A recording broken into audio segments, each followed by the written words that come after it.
ਤੁਸੀਂ ਦੇਖ ਰਹੇ ਹੋ ਪ੍ਰਾਈਡ ਪੰਜਾਬ ਟੀਵੀ ਤੇ ਮੈਂ ਹਾਂ ਤੁਹਾਡਾ ਦੋਸਤ ਗੁਰਪ੍ਰੀਤ ਸਿੰਘ। ਸੁਪਰੀਮ ਕੋਰਟ ਦੀ ਅੱਜ ਸੁਣਵਾਈ ਸੀਗੀ ਜਿਸ ਵਿੱਚ ਕਿਸਾਨਾਂ ਵੱਲੋਂ ਦਿੱਲੀ ਦੇ ਮੁੱਖ ਮਾਰਗਾਂ ਤੇ ਬੈਠੇ ਧਰਨੇ ਨੂੰ ਲੈ ਕੇ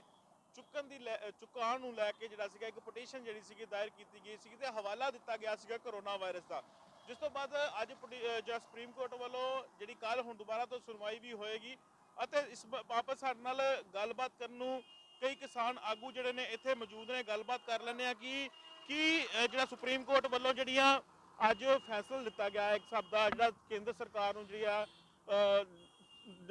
ਦਟਕਾਰ ਵੀ ਲਗਾਈ ਗਈ ਹੈ ਕਿ ਜਿਹੜਾ ਧਰਨਾ ਚੁੱਕਣ ਨੂੰ ਲੈ ਕੇ ਕਿਸ ਤਰ੍ਹਾਂ ਦੇਖਦੇ ਹੋ ਸਰ? देखो ये जी पटीशन है ये किसी बीजेपी के बंदे नहीं पाई है, ठीक है, क्योंकि किसान जथेबंदियां ਜਾਂ किसानों वालों कोई भी सुप्रीम कोर्ट 'ਚ नहीं जाऊगा क्योंकि सुप्रीम कोर्ट ਤੇ ਸਾਨੂੰ ਜਿਹੜੀ ਆ ਉਹ ਬਹੁਤੀ ਉਮੀਦ ਨਹੀਂ ਹੈਗੀ। ਇਸ ਕਰਕੇ ਇਹ ਪਹਿਲੀ ਗੱਲ ਤੇ ਇਹ ਕਿ ਜਿਹੜੇ ਕਿਸੇ ਬੀਜੇਪੀ ਦੇ ਬੰਦੇ ਨੇ ਹੀ ਪਟੀਸ਼ਨ ਪਾਈ ਹੈ ਔਰ ਉਹ ਉਹਨੂੰ ਜਿਵੇਂ ਸ਼ਹੀਨ ਬਾਗ ਨਾਲ ਜੋੜ ਰਿਹਾ ਸੀਗਾ, ਜਿਸ ਤਰੀਕੇ ਨਾਲ ਉਹਨੂੰ ਜਿਵੇਂ ਦੀ ਰੰਗਤ ਦੇ ਰਹੇ ਆ, ਉਹ ਸਾਰਾ ਉਹ ਸਿਰਫ ਇਹ ਹੈ ਕਿ ਇਹ ਇੱਕ ਜਿਹੜਾ ਇਸ ਧਰਨੇ ਨੂੰ ਤਾਰ ਪਿੱਟੋ ਕਰਨ ਵਾਸਤੇ ਹੀ ਸਾਰੀਆਂ ਸਕੀਮਾਂ ਹੋ ਰਹੀਆਂ। ਇਹ ਸਰਕਾਰ ਦੀ ਇੱਕ ਚਾਲ ਆ। ਮਹਿਤਾਬ ਜੀ, ਜਿਹੜਾ ਹਵਾਲਾ ਦਿੱਤਾ ਗਿਆ ਸੀਗਾ ਉਹ ਦੱਸਿਆ ਗਿਆ ਕਰੋਨਾ ਵਾਇਰਸ। ਕਿਆ ਲੱਗਦਾ ਹੈ ਕਿ ਕਰੋਨਾ ਵਾਇਰਸ ਕਰਕੇ ਜਿਹੜਾ ਆ ਇਹ ਧਰਨਾ ਜਿਹੜਾ ਹੁਣ ਤਾਰਪੀਟੋ ਕਰਨ ਦੀ ਜਿਹੜੀ ਕੋਸ਼ਿਸ਼ ਜਿਹੜੀ ਆ ਉਹ ਕਰਨੀ ਜਿਹੜੀ ਹੈ ਸ਼ੁਰੂ ਕਰ ਦਿੱਤੀ ਗਈ ਹੈ? ਵੇਖੋ ਕਰੋਨਾ ਵਾਇਰਸ ਦਾ ਜੇ ਕੋਈ ਖਤਰਾ ਹੁੰਦਾ 3 ਮਹੀਨਿਆਂ ਤੋਂ ਸਾਰੀ ਜਗ੍ਹਾ ਤੇ ਇੰਨੀ ਵੱਡੀ ਗਿਣਤੀ 'ਚ ਕਿਸਾਨ ਬੈਠੇ ਆ, ਕੋਈ ਵੀ ਇੱਕ ਕੇਸ ਸਾਨੂੰ ਸਰਕਾਰ ਦੱਸ ਦੇਵੇ ਵੀ ਸਾਡੇ ਕਿਸਾਨਾਂ ਦੇ ਵਿੱਚੋਂ ਕੋਈ ਇੱਕ ਕੇਸ ਵੀ ਇਹੋ ਜਿਹਾ ਨਿਕਲਿਆ ਜਿਹਨੂੰ ਕਰੋਨਾ ਹੋਇਆ ਹੋਵੇ। ਸਾਨੂੰ ਤਾਂ ਕਰੋਨਾ ਅਜੇ ਤੱਕ ਹੋਇਆ ਨਹੀਂ। 80 ਸਾਲ ਦੇ ਬਜ਼ੁਰਗ ਹੈਗੇ ਆ, ਕਿਉਂਕਿ ਕਰੋਨਾ ਨਾਲ ਬਾਕੀ ਵੀ ਸਰਕਾਰ ਜਿਹੜੀ ਉਹ ਬਿਨਾਂ ਵਜ੍ਹਾ ਤੋਂ ਕਰੋਨਾ ਦਾ ਰੌਲਾ ਪਾ ਰਹੀ ਹੈ। ਕਰੋਨਾ ਕੋਈ ਬਹੁਤੀ ਵੱਡੀ ਚੀਜ਼ ਹੈ ਹੀ ਨਹੀਂਗੀ। ਤੇ ਹੁਣ ਜਿਹੜੀ ਉਹਨਾਂ ਨੂੰ ਕੇਂਦਰ ਸਰਕਾਰ ਨੂੰ ਜਿਹੜੀ ਫਟਕਾਰ ਲਗਾਈ ਗਈ ਹੈ, ਕਿਸ ਤਰ੍ਹਾਂ ਵੇਖਦੇ ਜਿਹੜੀ ਕੇਂਦਰ ਸਰਕਾਰ ਨੂੰ ਸੁਪਰੀਮ ਕੋਰਟ ਵੱਲੋਂ ਫਟਕਾਰ ਲਗਾਈ ਗਈ ਕਿ ਬੈਠ ਕੇ ਜਿਹੜਾ ਇਹਦਾ ਹੱਲ ਨਿਕਲੇਗਾ, ਹੱਲ ਜਿਹੜਾ ਕੱਢਣ ਦੀ ਕੋਸ਼ਿਸ਼ ਜਿਹੜੀ ਆ ਉਹ ਕੀਤੀ ਜਾਵੇ? ਵੇਖੋ ਜ਼ਿਆਦਾ ਤੇ ਇਹਦੇ ਬਾਰੇ ਜਿਹੜੀਆਂ ਜਥੇਬੰਦੀਆਂ ਸਾਡੀਆਂ ਦੀ ਮੀਟਿੰਗ ਚੱਲ ਰਹੀ ਹੈ ਦਿੱਲੀ 'ਚ, ਜ਼ਿਆਦਾ ਉਹੀ ਕਰਨਗੇ ਪ੍ਰੈਸ 'ਚ ਕਿ ਪ੍ਰੈਸ ਦੇ ਵਿੱਚ ਕੀ ਦੇਣਾ ਕੀ ਨਹੀਂ, ਕੀ ਇਹਦੇ ਬਾਰੇ ਉਹਨਾਂ ਨੇ ਫੈਸਲਾ ਕਰਨਾ, ਅਗਲਾ ਉਹ ਜਥੇਬੰਦੀਆਂ ਦਾ ਫੈਸਲਾ ਹੋਊਗਾ। ਪਰ ਅਸੀਂ ਸਿਰਫ ਇਹ ਕਹਿ ਸਕਦੇ ਹਾਂ ਕਿ ਇਹ ਵੀ ਸਰਕਾਰ ਦੀ ਇੱਕ ਚਾਲ ਸੀ ਕਿ ਪਟੀਸ਼ਨ ਕਿਸੇ ਤੋਂ ਪਵਾਈ ਔਰ ਉਹਦੇ ਬਾਰੇ ਜੋ ਵੀ ਜਵਾਬ ਦੇ ਰਹੇ ਆ ਔਰ ਇਹ ਸਿਰਫ ਸਰਕਾਰ ਨੇ ਇਹਨੂੰ ਧਰਨੇ ਨੂੰ ਹੀ ਖਤਮ ਕਰਨ ਦੇ ਵਾਸਤੇ ਚਾਲਾਂ ਚੱਲ ਰਹੀ ਹੈ। ਕਦੀ ਹੁਣ ਕੋਈ ਸਿੱਖ ਬੰਦਾ ਉੱਠ ਕੇ, ਜਿਵੇਂ ਕੱਲ ਇੱਕ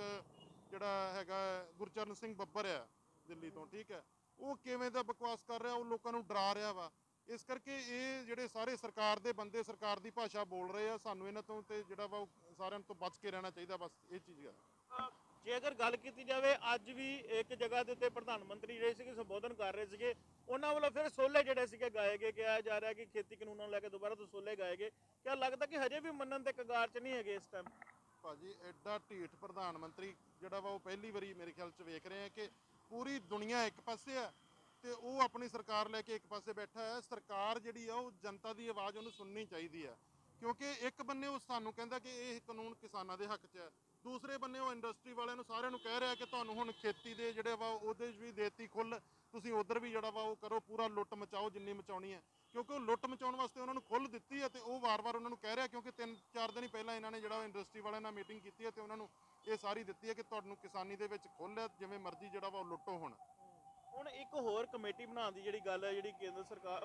ਸੁਪਰੀਮ ਕੋਰਟ ਵੱਲੋਂ ਕਹਿ ਦਿੱਤਾ ਗਿਆ, ਜਿਸ ਵਿੱਚ ਕਿਸਾਨਾਂ ਦੇ ਜਿਹੜੇ ਨਾਮ ਆ ਉਹ ਲੈਣ ਵਾਸਤੇ ਵੀ ਕਿਹਾ ਗਿਆ ਕਿ ਕਿਸਾਨ ਜਿਹੜੇ ਵਧੀਆ ਚੰਗੇ ਕਿਸਾਨ ਨੇ ਜਾਂ ਜਿਨ੍ਹਾਂ ਦੇ ਉਹਨਾਂ ਦੇ ਜਿਹੜੇ ਹੈਗੇ ਨੇ ਅਹੁਦੇਦਾਰ ਨੇ, ਉਹ ਨਾਲ ਇਕੱਠੇ ਹੋ ਕੇ ਸੁਪਰੀਮ ਕੋਰਟ ਵੱਲੋਂ ਕਿਹਾ ਗਿਆ ਕਿ ਕੇਂਦਰ ਸਰਕਾਰ ਤੇ ਰਾਜ ਸਰਕਾਰਾਂ ਮਿਲ ਕੇ ਜਿਹੜੇ ਇਹਦਾ ਸੋਲੂਸ਼ਨ ਕੱਢਣ। ਕਿਆ ਲੱਗਦਾ ਕਿ ਸੋਲੂਸ਼ਨ ਨਿਕਲੇਗਾ ਇਸ ਚੀਜ਼ ਨੂੰ ਲੈ ਕੇ? ਵੇਖੋ ਜੇ ਤੇ ਸਰਕਾਰ ਕੱਢਣਾ ਚਾਹੂਗੀ ਤੇ ਤਾਂ ਹੀ ਨਿਕਲਣਾ, ਕਿਉਂਕਿ ਹੁਣ ਇਹ ਤਾਂ ਹੈ ਨਹੀਂ ਵੀ ਕਿਸਾਨ ਜੇ ਕਵੇ ਵੀ 5 ਕਾਨੂੰਨ ਰੱਦ ਹੋਣ ਤੋਂ ਬਿਨਾਂ ਕੋਈ ਉਹ ਸੋਲੂਸ਼ਨ ਨਿਕਲਣਾ ਵਾ। ਜਦੋਂ ਵੀ ਕਿਸਾਨ 5 ਕਾਨੂੰਨ ਰੱਦ ਕਰ ਦੂਗੀ ਤੇ ਇਹਦਾ ਸੋਲੂਸ਼ਨ ਆਪਣੇ ਆਪ ਹੀ ਖਤਮ ਹੋ ਜਾਣਾ ਵਾ। ਜੇ ਕਵੇ ਸਰਕਾਰ ਕਵੇ ਵੀ ਅਸੀਂ ਰੱਦ ਨਹੀਂ ਕਰਨੇ ਤੇ ਕਿਸਾਨ ਪਿੱਛੇ ਹਟਣ ਜਾਂ ਕੋਈ ਗੱਲ ਕਰਨ, ਤੇ ਉਹ ਸਾਡੀਆਂ ਜਥੇਬੰਦੀਆਂ ਨੂੰ ਕੋਈ ਮਨਜ਼ੂਰ ਹੀ ਨਹੀਂ ਹੈਗਾ। ਕਿਸੇ ਜਿਹੜਾ ਵਾ ਇਦਾਂ ਦੀ ਕੋਈ ਸਮਝੌਤਾ ਹੈ ਹੀ ਨਹੀਂ ਹੈ ਕਿ ਕਾਨੂੰਨ ਰੱਦ ਕਰਨ ਤੋਂ ਬਿਨਾਂ ਕਿਸੇ ਵੀ ਤਰ੍ਹਾਂ ਦਾ ਕੋਈ ਸਮਝੌਤਾ ਹੋ ਸਕਦਾ ਵਾ। ਸੋਲੂਸ਼ਨ ਜਿਹੜਾ ਵੀ ਨਿਕਲਣਾ ਵਾ ਉਹ ਕਾਨੂੰਨ ਰੱਦ ਹੋ ਕੇ ਹੀ ਨਿਕਲਣਾ ਵਾ, ਕਾਨੂੰਨ ਰੱਦ ਹੋਣ ਤੋਂ ਬਿਨਾਂ ਕੋਈ ਸੋਲੂਸ਼ਨ ਨਹੀਂ। ਕੱਲ ਜਿਹੜਾ ਇੱਕ ਵਾਰ ਫਿਰ ਤੋਂ ਜਿਹੜਾ ਵਾ ਸੁਪਰੀਮ ਕੋਰਟ ਦੇ ਵਿੱਚ ਜਿਹੜੀ ਹੀਅਰਿੰਗ ਚੱਲਣੀ ਆ, ਕਿਆ ਲੱਗਦਾ ਕੋਈ ਆਸ ਹੈਗੀ ਆ ਕਿ ਸੁਪਰੀਮ ਕੋਰਟ ਕਿਸਾਨਾਂ ਦੇ ਹੱਕ ਦੇ ਵਿੱਚ ਜਾਂ ਕੁਝ ਫੈਸਲਾ ਸੁਣਾ ਸਕਦੀ ਹੈ, ਜਾਂ ਕੋਈ ਲੱਗਦਾ ਕਿ ਸੁਪਰੀਮ ਕੋਰਟ ਦੇ ਵੀ ਜਿਹੜੇ ਜੱਜ ਨੇ ਜਾਂ ਸੁਪਰੀਮ ਕੋਰਟ ਦੇ ਜਿਹੜੇ ਵਕੀਲ ਨੇ ਉਹ ਵੀ ਜਿਹੜਾ ਦੂਸਰੇ ਜਿਹੜੀ ਸਰਕਾਰਾਂ ਦੇ ਲਈ ਜਿਹੜਾ ਭੁਗਤਣਗੇ? ਦੇਖੋ ਇਹਦੇ ਬਾਰੇ ਜ਼ਿਆਦਾ ਤੇ ਸਾਡੀਆਂ ਜਥੇਬੰਦੀਆਂ ਦੀ ਮੀਟਿੰਗ ਚੱਲ ਰਹੀ ਆ, ਉਹੀ ਦੱਸਣਗੇ ਸਾਡੇ ਆਗੂ ਹੀ। ਬਾਕੀ ਇਹ ਹੈ ਕਿ ਸੁਪਰੀਮ ਕੋਰਟ ਤੋਂ ਜੇ ਆਸ ਹੁੰਦੀ ਤੇ ਫਿਰ ਸੁਪਰੀਮ ਕੋਰਟ ਤੋਂ ਪਹਿਲਾਂ ਜਿਹੜੇ ਇੱਕ ਜਥੇਬੰਦੀ ਸੁਪਰੀਮ ਕੋਰਟ ਗਈ ਸੀ ਉਹਦੀ ਹੁਣ ਤੱਕ ਇੰਨਾ ਵਿਰੋਧ ਹੋਇਆ ਕਿ ਸੁਪਰੀਮ ਕੋਰਟ ਤੋਂ ਸਾਨੂੰ ਆਸ ਹੀ ਨਹੀਂ ਹੈਗੀ, ਕਿਉਂਕਿ ਭਾਰਤ ਦੇ ਸੁਪਰੀਮ ਕੋਰਟ ਜਿਹੜਾ ਵਾ ਜਿਵੇਂ ਦੇ ਹੁਣ ਤੱਕ ਪਿੱਛੇ ਦੇ ਫੈਸਲੇ ਕੀਤੇ, ਸੁਪਰੀਮ ਕੋਰਟ ਦੇ ਜੱਜ ਜਿਹੜੇ ਵਾ ਉਹ ਰਾਜ ਸਭਾ ਦੇ ਮੈਂਬਰ ਬਣਾਏ ਜਾ ਰਹੇ ਆ। ਇਸ ਕਰਕੇ ਜਿਹੜਾ ਗ੍ਰਹਿ ਮੰਤਰੀ ਆ ਉਹ ਕੀ ਹੈ, ਗੁੰਡਾ ਤੇ ਗ੍ਰਹਿ ਮੰਤਰੀ ਦੇਸ਼ ਦਾ ਬਣਿਆ ਪਿਆ ਤੇ ਚਾਹ ਬਣਾਉਣ ਵਾਲਾ ਪ੍ਰਧਾਨ ਮੰਤਰੀ ਆ। ਇਹਨਾਂ ਤੋਂ ਆਸ ਤੇ ਬਹੁਤੀ ਕੀਤੀ ਨਹੀਂ ਜਾ ਸਕਦੀ। ਅੱਜ ਮਹਿਤਾਬ ਜੀ ਸਰਦੀ ਬੜੀ ਆ, ਰਾਤ ਨੂੰ ਜਿਹੜਾ 1 ਡਿਗਰੀ ਟੈਂਪਰੇਚਰ ਹੋਏਗਾ, ਤੁਹਾਡੇ ਵੱਲੋਂ ਕਿਸ ਤਰ੍ਹਾਂ ਦੇ ਪ੍ਰਬੰਧ ਇੱਥੇ ਕੀਤੇ ਜਾ ਰਹੇ ਨੇ, ਕਿਉਂਕਿ ਸਰਦੀ ਬਹੁਤ ਦਿਨੋਂ ਦਿਨ ਵੱਧਦੀ ਜਾ ਰਹੀ ਹੈ? ਦੇਖੋ ਸਾਨੂੰ ਸਰਦੀ ਦੀ ਕੋਈ ਪਰਵਾਹ ਨਹੀਂ ਆ, ਦੇਖ ਰਹੇ ਹੋ ਬਸ ਇਹੀ ਕੰਬਲ ਨੇ, ਬਸ ਵੱਧ ਤੋਂ ਵੱਧ ਦੋਹਰਾ ਕੀਤਾ ਪਿਆ, ਜਿੰਨਾ ਮਰਜ਼ੀ ਹੋਵੇ, ਇਸ ਤੋਂ ਵੱਧ ਕੁਝ ਨਹੀਂਗਾ ਸਾਡੇ ਕੋਲੇ, ਠੀਕ ਹੈ। ਉੱਪਰ ਬਸ ਇੱਕ ਚਾਨਣੀ ਲੱਗੀ ਹੋਈ ਹੈ, ਇਹ ਹੀ ਪ੍ਰਬੰਧ ਨੇ ਇੱਥੇ, ਤੇ ਹੋਰ ਕੁਝ ਨਹੀਂ ਹੈਗਾ। ਸਾਨੂੰ ਕੋਈ ਠੰਡ ਦਾ ਖਤਰਾ ਨਹੀਂ ਹੈਗਾ, ਨਾ ਸਾਨੂੰ ਠੰਡ ਲੱਗਦੀ ਹੈ। ਅੱਜ ਪਹਿਲੀ ਵਾਰ ਜਿਹੜਾ ਹੈ ਬਹੁਤ ਜਿਹੜਾ ਟੈਂਪਰੇਚਰ ਡਿੱਗੇਗਾ, 1% ਇੱਕ ਜਿਹੜਾ ਡਿਗਰੀ ਟੈਂਪਰੇਚਰ ਰਹੇਗਾ,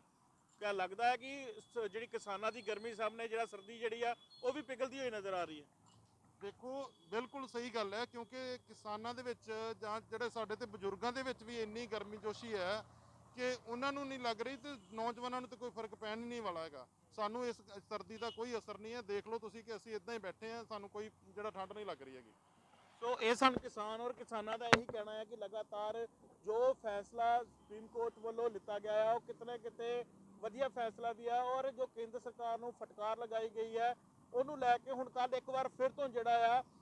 ਜ਼ਰੂਰ ਇੱਕ ਵਾਰੀ ਸੁਣਵਾਈ ਜਿਹੜੀ ਆ ਸ਼ੁਰੂ ਹੋਏਗੀ। ਲੇਕਿਨ ਜੋ ਹਵਾਲਾ ਦਿੱਤਾ ਗਿਆ ਕਰੋਨਾ ਵਾਇਰਸ ਦਾ, ਉਹ ਇਹਨਾਂ ਨੂੰ ਵੀ ਹਜਮ ਹੁੰਦਾ ਆ ਨਜ਼ਰ ਨਹੀਂ ਆ ਰਿਹਾ, ਕਿਉਂਕਿ ਇਹਨਾਂ ਦਾ ਵੀ ਕਹਿਣਾ ਹੈ ਕਿ ਕਰੋਨਾ ਵਾਇਰਸ ਅਗਰ ਹੁੰਦਾ ਤੇ ਲਗਾਤਾਰ 3 ਮਹੀਨੇ ਤੋਂ ਕਿਸਾਨ ਜਿਹੜੇ ਨੇ ਉਹ ਪੰਜਾਬ ਦੇ ਵਿੱਚ ਤੇ ਅਲੱਗ-ਅਲੱਗ ਸੂਬਿਆਂ 'ਚ ਬੈਠੇ ਹੋਏ ਸੀਗੇ, ਉੱਥੇ ਵੀ ਫੈਲ ਸਕਦਾ ਸੀਗਾ। ਲੇਕਿਨ ਕਿਤੇ ਨਾ ਕਿਤੇ ਇਹ ਜਿਹੜੀ ਸ਼ਰਾਰਤ ਹੈ ਇਹਨਾਂ ਵੱਲੋਂ ਜੋ ਲੱਗ ਰਹੀ ਕਿ ਬੀਜੇਪੀ ਦੀ ਸ਼ਰਾਰਤ ਹੈ, ਔਰ ਇਸ ਨੂੰ ਜਿਹੜੀ ਜਾਣਬੁੱਝ ਕੇ ਕਿਸਾਨਾਂ ਦੇ ਅੰਦੋਲਨ ਨੂੰ ਜਿਹੜੀ ਤਾਰ ਪੀਟੋ ਕਰਨ ਦੀ ਜਿਹੜੀ ਕੋਸ਼ਿਸ਼ ਕੀਤੀ ਜਾ ਰਹੀ ਹੈ। ਲੇਕਿਨ ਇੱਕ ਵਾਰ ਫਿਰ ਤੋਂ ਕਿਸਾਨਾਂ ਦਾ ਜਿਹੜਾ ਵਾ ਹੌਸਲਾ ਚਰਮ ਸੀਮਾ ਤੇ ਆ, ਔਰ ਜਿਹੜੀ ਅੱਜ ਕੜਾਕੇ ਦੀ ਠੰਡ ਪੈ ਰਹੀ ਹੈ, ਔਰ ਅੱਜ ਜਿਹੜਾ ਟੈਂਪਰੇਚਰ ਜਿਹੜਾ ਵਾ ਉਹ 1 ਡਿਗਰੀ ਟੈਂਪਰੇਚਰ ਜਿਹੜਾ ਰਾਤ ਨੂੰ ਹੋਏਗਾ, ਅਤੇ ਉਸ ਨੂੰ ਵੇਖਦੇ ਹੋਏ ਕਿਸਾਨਾਂ ਦੇ ਗਰਮੀ ਦੇ ਸਾਹਮਣੇ ਠੰਡ ਵੀ ਜਿਹੜੀ ਆ ਉਹ ਬੇਅਸਰ ਜਿਹੜੀ ਆ ਉਹ ਨਜ਼ਰ ਆ ਰਹੀ ਹੈ। Gurpreet Singh, prime Punjab TV, Amritsar.